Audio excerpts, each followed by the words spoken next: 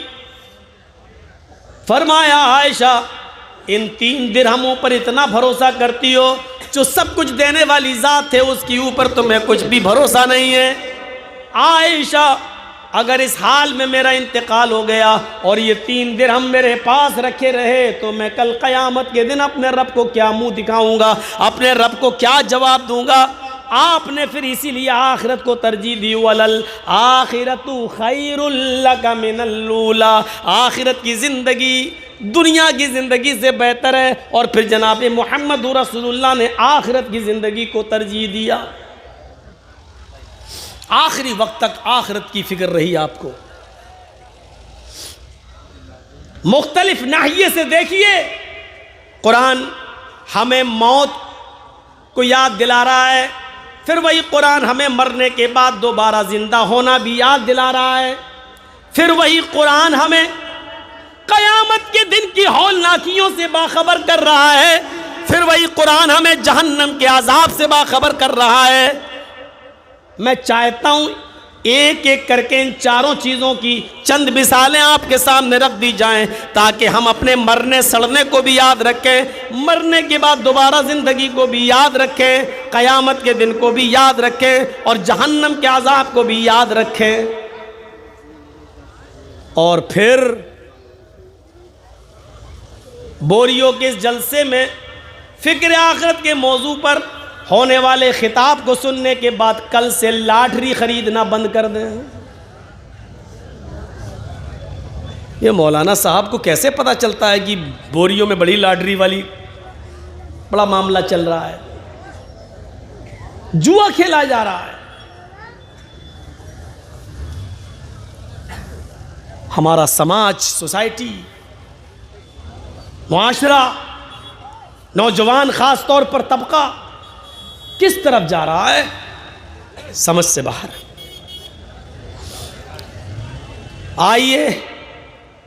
ایک آیت پڑھوں گا صرف موت کے تعلق سے اور دیکھتے جائیے۔ فَلَوْلَا إِذَا بَلَغَتِ الْحُلْقُومَ وَأَنْتُمْ حِينَئِذٍ تَنْظُرُونَ